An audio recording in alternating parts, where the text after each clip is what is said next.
Good morning, student. Today I am going to teach class 6 history chapter 7 kingdoms, kings and early republic यानी कि साम्राज्य, राजा और प्रारंभिक गणराज्य। टॉपिक फर्स्ट है social life in the later Vedic period यानी कि उत्तर वैदिक काल में सामाजिक जीवन। Many group emerge in the society of the later Vedic period यानी कि उत्तर वैदिक काल में कई सामाजिक समूहों का जन्म हो या फिर उदय हुआ। दे वर प्रिस्ट यानी कि उनमें से पुजारी थे, वैरियर यानी कि योद्धा थे, फार्मर यानी कि किसान थे, हर्डर यानी कि चरवाहे थे, ट्रेडर्स यानी कि व्यापारी थे, क्राफ्ट पर्सन यानी कि शिल्पकार थे, लेबर यानी कि श्रमिक थे, fishing folk and forest people यानी कुछ मछली पकड़ने वाले और कुछ जंगली लोग थे। The priest had an important position in the society यानी कि पुजारियों की समाज में एक अहम भूमिका थी। They categorise this social group into 4 broad group called varna यानी कि उन्होंने इन विभिन्न सामाजिक समूहों को 4 वर्णों में बांटा था। अकॉर्डिंग टू देम यानी कि उनके अनुसार ईच वर्ण had a different set of function यानी कि प्रत्येक वर्ण का एक अलग प्रकार का कार्य होता था। द 4 वर्ण वर एज फॉलो यानी कि 4 वर्ण निम्न प्रकार हैं। नंबर फर्स्ट है आपका ब्राह्मण्स।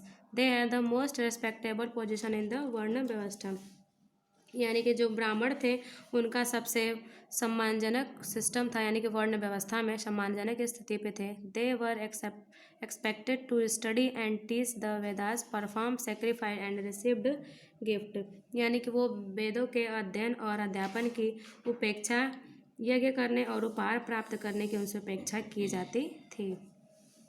नेक्स्ट है क्षत्रिय और द रूलर्स यानी कि क्षत्रिय या शासक। They were expected to protect people from Kshatriya और हार्म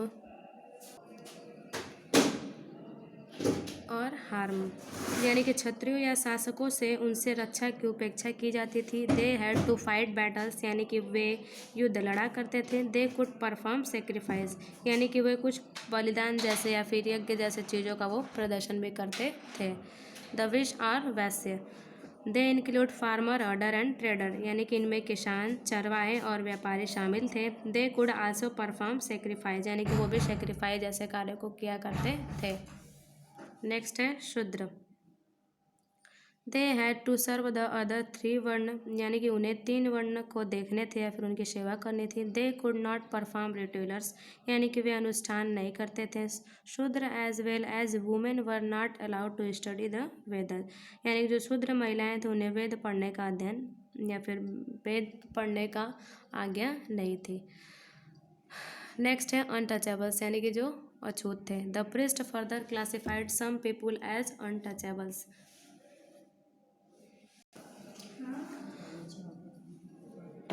पुजारियों ने आगे कुछ लोगों को अछूत के रूप में वर्गीकृत किया था। They include some craft person यानी कि इनमें से कुछ शिल्पकार थे।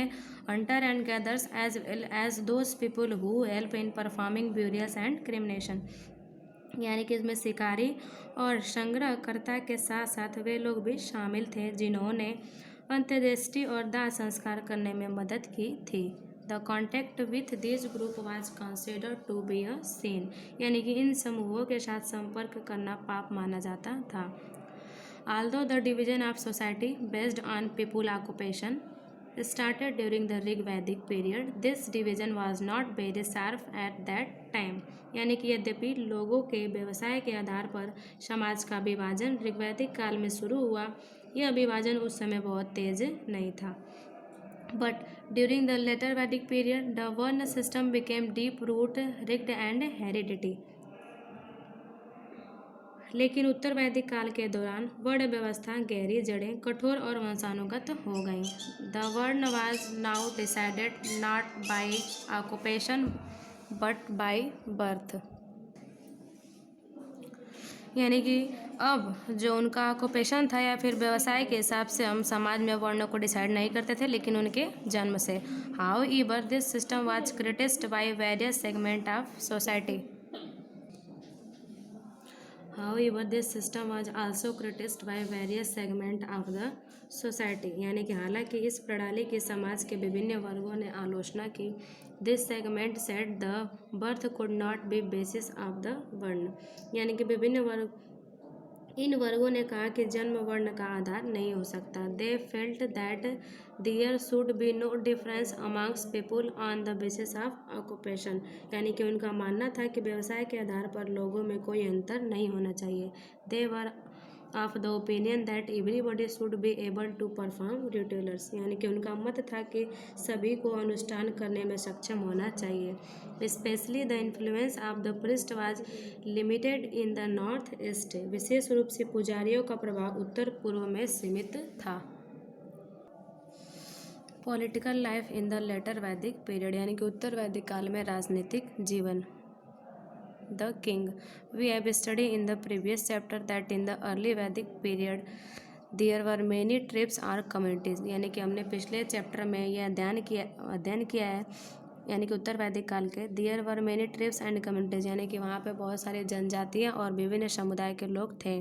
The word jana was used to describe the people or the community as a whole, यानी कि ये जो जन शब्द है इसका प्रयोग समुदाय को समग्र रूप से वर्णित करने के लिए किया जाता था। द जन चूज इट्स लीडर और राजा, और जो जन होता था वो अपने लीडर्स या फिर राजा को चुनता था। बट लेकिन इन the later Vedic period about 3000 year ago, लेकिन उत्तर वैदिक काल में लगभग 3000 साल पहले some men began to be recognized as raja by performing very big sacrifice like अश्वमेध यज्ञ एंड राजसूय यज्ञ। कुछ पुरुषों को अश्वमेध यज्ञ, राजसूय यज्ञ जैसे बहुत बड़े यज्ञों का प्रदर्शन करके राज के रूप में पहचाना जाने लगा। नंबर फर्स्ट है द अश्वमेध यज्ञ और हॉर्स सेक्रीफाइस, यानी कि अश्वमेध या फिर उसको अश्व यज्ञ बोलते हैं। It was perform by a powerful raja to expand and stabilise his अनड्यूटी टेरिटरीज, यानी कि शक्तिशाली राजा द्वारा अपने निर्विवाद क्षेत्र का विस्तार करने और स्थापित करने के लिए किया जाता था। In this yajna the raja allowed a horse with his emblem to roam freely in the neighbouring of kingdom, यानी कि इस यज्ञ में राजा ने अपने प्रतीक के साथ एक घोड़े को पड़ोसी राज्यों में स्वतंत्र रूप से घूमने की अनुमति दी।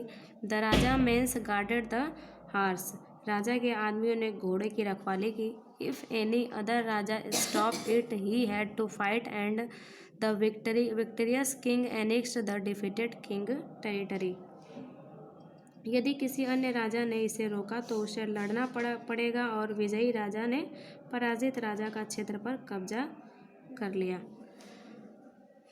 Otherwise this region through which the horse passed come under the rule of the king who had perform the yajna, अन्यथा जिन क्षेत्रों में होकर घोड़ा गुजरा है